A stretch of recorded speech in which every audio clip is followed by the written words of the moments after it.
We are picking up where we left off with lesson 4.7 on inverse trigonometric functions. We were on using a calculator to find the value of the inverse tangent of negative 35.85. So once again, make sure your mode is in radians, which it is.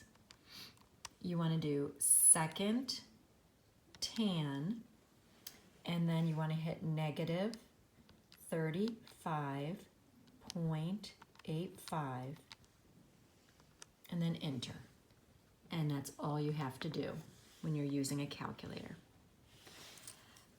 Now, to find the exact value, if possible, the inverse cosine of 0.7, if you take the cosine of that, these two will just cancel each other out, and you will have 0.7. So no matter what this is, it's going to be in radians. No matter what this number is, this will be the same thing as long as this is the inverse, and then this is the same function, but not the inverse. Now over here, this is not the same thing because my inverse is on the outside. So what I want to do is first find the sine of pi. So if you think about the unit circle, pi is a half turn.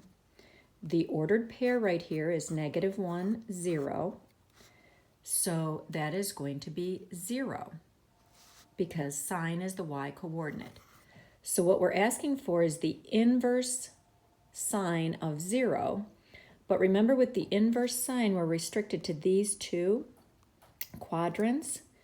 And we are saying what turn is going to land us at a y coordinate of 0 within only these two quadrants. And here is where the y coordinate is 0. We didn't turn at all, so it was a 0-degree turn or 0 radian turn. Now this last one is not defined. And how I know that is because the inverse cosine has to range between -1 and 1 because we are on the unit circle, and the unit circle has a radius of 1. So anytime they put a value here that is outside of -1 to 1, then you can't do it. It's not defined. If we want to find the exact value of the sine of the inverse tangent of 3/4, you're going to make a right triangle, and you're going to label one of your angles theta, and you're going to set it up so that it will have a tangent of 3/4, so that that theta will have an opposite over an adjacent TOA of 3/4. Then once you do that, you're going to use the Pythagorean theorem to get the hypotenuse. So 3 squared plus 4 squared is c squared. This is 9 plus 16 is 25. And that's how I'm getting this to be 5. Now I want to find the sine of that angle, theta.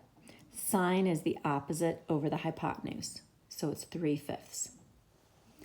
If I want to find the exact value of the cosine of the inverse sine of -1/2, first of all, remember that inverse sine is restricted to these two quadrants. -1/2 means I'm turning here, and so I'm going to be in quadrant 4. I have to think about my special right triangles. Where would the sine of what angle be 1/2? So going back to the 30, 60, 90 triangle, the sine of 30 degrees would be 1/2 because it's the opposite over the hypotenuse. But because of the negative here, we're going to turn -30 degrees. So what I'm trying to find then is the cosine of -30 degrees. So I'm still here. -30 degrees is in the 4th quadrant. I want to go back up to here. The cosine of 30 is radical 3/2. And then I just need to figure out if that's going to be positive or negative based on my location. The cosine is positive in quadrant 4 because the cosine is the x coordinate and the x coordinate is positive in quadrant 4. There's a handy way to help you remember which trigonometric functions are going to be positive in which quadrants. So looking at sine, which is your y coordinate, cosine, which is your x coordinate, and tangent, which is the y divided by the x. And here are my 4 quadrants. You can remember the little phrase, all students take calculus. And we're going to go counterclockwise, just like we do for our terms, or just like we label our quadrants 1, 2, 3, and 4. All students take calculus. So A means all of my trigonometric functions are positive in quadrant 1. Even the reciprocal functions that go along with these, like cosecant is the reciprocal of the sine, that will also be positive. Secant is the reciprocal of the cosine, also positive.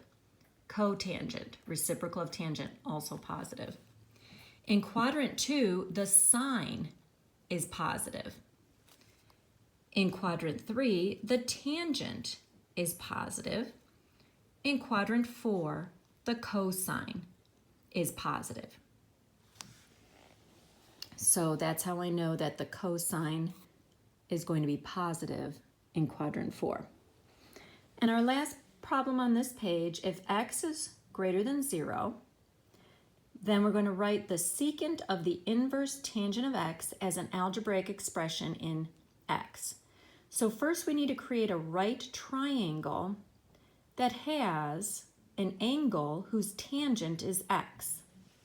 So I draw my right triangle, I label one of the angles theta, tangent is TOA, opposite over adjacent, so in order to make it equal to x, I have to do x divided by 1 to make it equal to x. So opposite over adjacent should equal x.